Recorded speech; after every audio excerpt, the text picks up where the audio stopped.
verdadera historia.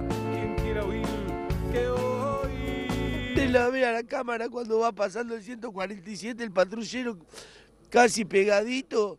¿Por qué no lo pasó un cachito más y lo encerró ahí? No hay cordón, nada. ¿Por qué fue tan malo el policía ese? Él tiene hijo, yo sé que tiene hijo. ¿Por qué no se fijó que iba criatura? Era el nene que recién empezaba la vida. No le hacía el maldad a nadie. Eran los hijos del pueblo de San Miguel del Monte, nativos de acá todo. No puedo más, no puedo más. No puede más, dice el papá de uno de los chicos que encontró la muerte allí en San Miguel del Monte, un pueblo chico. A veces es muy difícil explicar estas cosas, porque el dolor de ese papá y de todas las familias que han perdido a los chiquitos no tiene ningún consuelo, ni lo habrá. No debe haber peor dolor que perder a un hijo y perderlo en estas circunstancias. Yo voy a tomar una frase de Jean-Paul Sartre, si me permiten, para poder tratar de ahondar un poquito más seriamente en esta cuestión. Jean-Paul Sartre decía: cada hombre es lo que hace con lo que hicieron de él. Cada hombre es lo que hace con lo que hicieron de él. ¿Por qué tomo esta frase de Jean-Paul Sartre? Porque cuando desde el gobierno que administra el Estado se defiende una doctrina que vos sabés que se ha dado popularmente como Chocobar, en el sentido de que un policía está habilitado, independientemente de lo que la justicia incluso determine, por el poder político, para tirar primero y preguntar después, para matar por la espalda, y está habilitado para eso. Y cuando el monopolio de la fuerza recae sobre una fuerza de seguridad que tiene este ejemplo para salir a la calle, terminan pasando cosas como la que te estamos narrando. Termina con el llanto desgarrador de un padre que además no entiende por qué a su hijo se lo sacaron de sus manos. No comprende por qué es incomprensible qué les pudo haber pasado a esos chicos.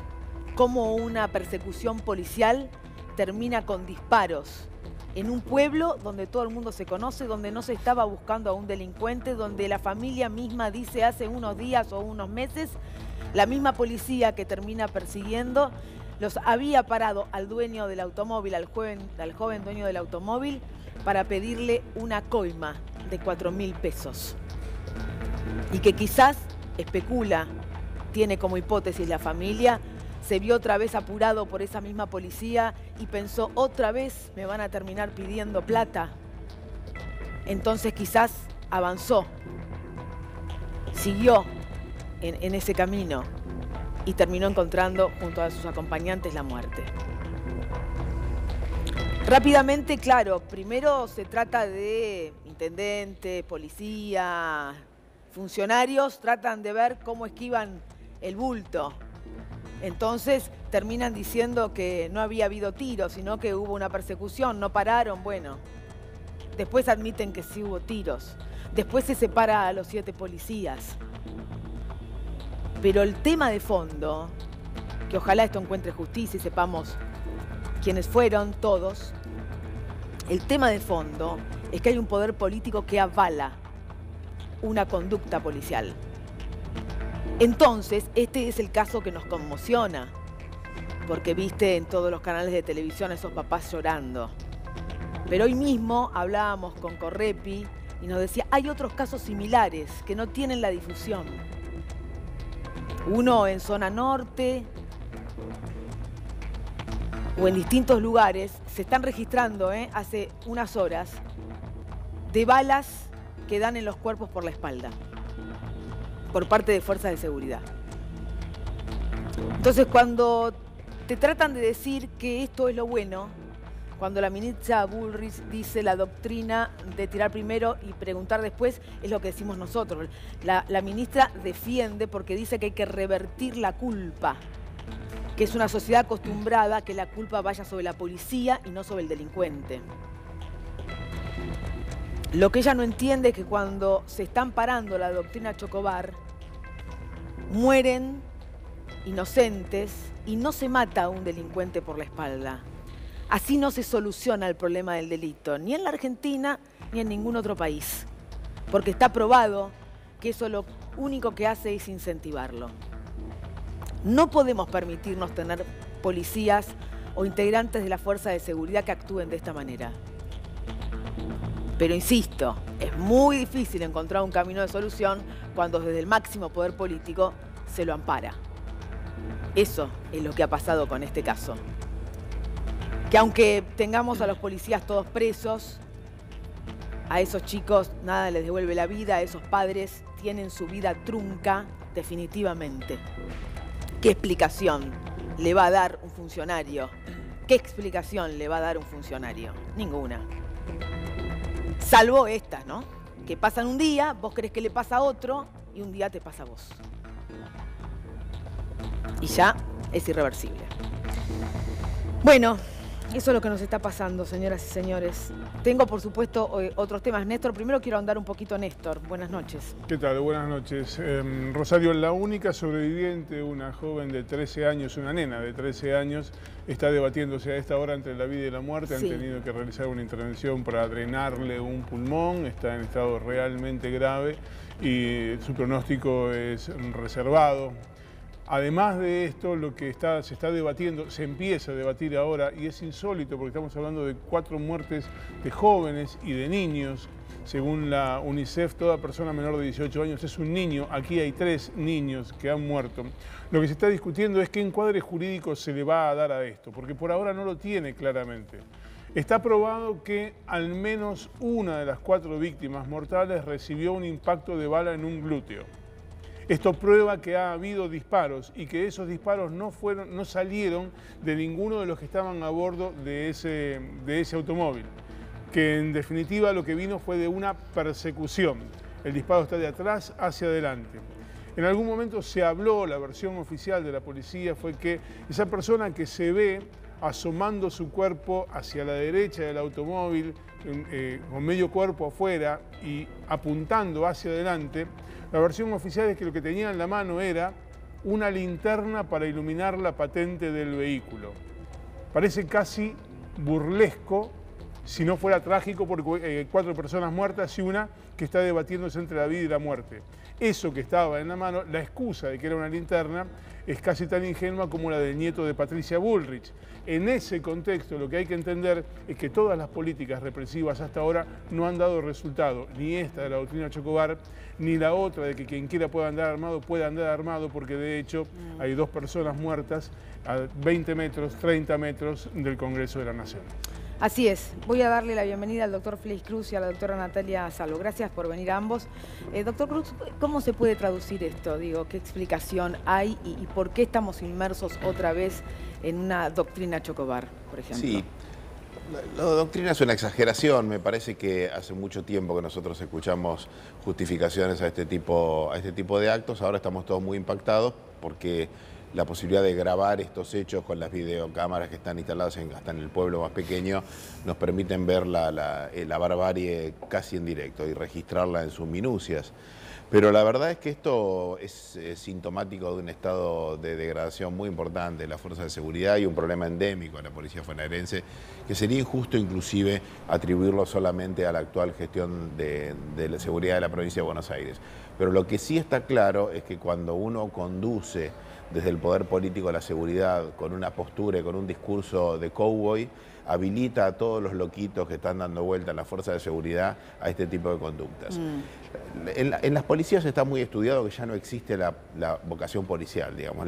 Esto ha sido no existe la vocación policial. Ha sido materia de tesis, está estudiado. La gente decide ser policía para tener un trabajo. Y a veces quien no puede conseguir un trabajo mejor que ese. De modo que lo que se haga, no ya en el adiestramiento, sino en el adiestramiento y en la conducción y en el control de la fuerza de seguridad, tiene que ver con los resultados que se producen. De manera que si la conducción mayor de la fuerza de seguridad tiene un discurso propiciatorio y alentador de esta conducta verdaderamente psicopáticas, digo, porque sacar medio cuerpo afuera de la camioneta y dispararle a este autito que no podía alejarse de ellos. Y tirar, evidentemente, a la carrocería, porque las balas en el glúteo indican que seguramente debe haber sido a uno de los niños que iba sentado en el asiento atrás, como han pasado en esto y en tantísimos otros casos. Eso muestra, digo, que hay ahí una conducta totalmente desinhibida, sin ningún tipo de registro de inhibición y mucho más de la posibilidad de ser sancionado por esto. Digo, hagamos el esfuerzo de ponernos en la subjetividad de aquella persona que comete esta conducta. ¿Cómo se llega a ese lugar? Digo, ¿cómo se llega a ser un funcionario público que dispara a un vehículo que no podía ir, digamos, que no ofrecería ningún peligro, conducido por personas conocidas en un pueblo pequeño, en un pueblo pequeño, eso sabiendo que esto evidentemente podía producir la muerte? Esto es el corolario de un estado de descomposición muy grande que evidentemente está habilitado por un discurso, y recordemos, Rosario, ya que estás trayendo citas de este tenor, que las palabras siempre anticipan los actos. Las palabras son balas. Cuando desde el lugar del poder se tiene una actitud irresponsable acerca de la vida y de la muerte, lo que sigue después es la muerte. Y en este sentido me parece que ahí hay algo para hacer y para reflexionar. Estamos en comunicación con Vanessa, que es la tía de Camila, una de las nenas que ha perdido la vida en este hecho. Vanessa, no voy a decirte buenas noches, porque no son buenas noches. Y porque estamos tratando nosotros aquí de reflexionar, si es que se nos permite, ante el dolor que ustedes están atravesando. Pero, ¿qué creen ustedes que pasó y cómo pasó? Y ya ahora no es más creer, sino ver lo que pasó, porque 29 cámaras tomaron al auto y las últimas 7, 8 cámaras tomaron el accidente, que fue de la rotonda Almirante Brown hasta el frente de donde venden repuesto, que es donde termina la otra parte del auto. Ya no es creer, es lo que pasó. ¿Y vos conocías a los policías? ¿Ustedes conocen a los policías? No. No son, o sea, viste que es como que se van pasando y se van trasladando de un lado a otro. La mayoría no son de acá de San Miguel del Monte. Te preguntaba esto porque algunas de las familias estaban narrando un hecho que tenía que ver con haberle pedido al dueño del automóvil en otra oportunidad una coima de unos 4.000 pesos y que quizás otra vez pensando el joven que podía encontrarse ante una situación similar, lo que hace es acelerar para poder no tener que soportar otra vez ese pedido. ¿Eso es lo que ustedes, o al menos algunas de las familias, cree? No, la verdad que eso lo leí, pero no sabemos por qué reaccionó así este chico, que si tenía todo tendría que haber parado, pero bueno, que ya ahora no se puede decir nada porque ya este chico no está, así que no se puede decir nada. Te hago una pregunta, ¿las autoridades se han comunicado con ustedes? Sí, estaba los abogados y la mamá y los padres, que son los más cercanos, están todo el tiempo dialogando con ellos. Bueno, muchas gracias. Simplemente queríamos saber qué datos están manejando. Los respetamos en el dolor que están atravesando. Vanessa, muchas gracias. Bueno, gracias. Bueno, porque digo, no hay muchas palabras para agregar, ¿no?, al dolor de haber perdido a un chico en estas circunstancias, y porque ojalá que se pueda... ¿Se hace justicia con esto, doctor? Veremos. En general, ¿tenemos justicia ante estos hechos? Se da un fenómeno paradójico últimamente, y es que en el juicio por jurados hay una actitud más comprensiva de estos casos que con los jueces técnicos. Es el seguimiento, digamos, a grosso modo, que voy haciendo de este fenómeno en la provincia de Buenos Aires, y tiene que ver, me parece, con que los jurados tienen más posibilidades de que sus hijos estén ahí que los de los jueces técnicos. De todas maneras, hay que decir claramente que no hay... La posibilidad de hacer justicia uno la comprende solo porque las víctimas la reclaman, si no es imposible imaginar de qué modo reparar, salvo simbólicamente, este tipo de hechos. Pero estas cosas no tienen que suceder. Reclamar justicia es la asunción del fracaso del Estado y de la sociedad para prevenir hechos tan groseramente crueles. Y déjame hacer dos preguntas incómodas. La primera, ¿qué hubiera sucedido si en lugar de estos 4 niños, estudiantes de un secundario de este pueblo, hubieran sido 4 chicos de 20 años con una gorrita, con la visera para atrás, con un equipo de gimnasia, morochos, en el mismo autito? Y la segunda pregunta incómoda es que hubiera respondido la intendenta en ese caso, y un asunto muy importante. Yo creo que la conducción política de las fuerzas de seguridad en la provincia de Buenos Aires, un país verdaderamente, las policías de seguridad, no las de investigaciones, tienen que ser responsabilidad municipal. Porque la tercera pregunta incómoda es qué hubiera sucedido si este chico de 22 años que conducía el vehículo hubiera ido a denunciar que le pidieron 4.000 pesos de coima. ¿Y a quién iba a denunciar? ¿Y quién iba a tener en la proximidad el poder para poder tomar alguna decisión de este tipo? Nadie. La estructura institucional de la Policía de la Provincia de Buenos Aires es caótica, conviven 2 policías, hay policías municipales, regionales, pero con el sistema administrativo centralizado en La Plata. Esto es, el intendente tiene poder de influencia, pero no tiene poder de disposición. Ahí no hay quien se haga responsable a mano de un vecino que tiene que hacer un reclamo, tiene que viajar 1000 kilómetros, y por supuesto nadie hace eso. Esto traduce la impunidad.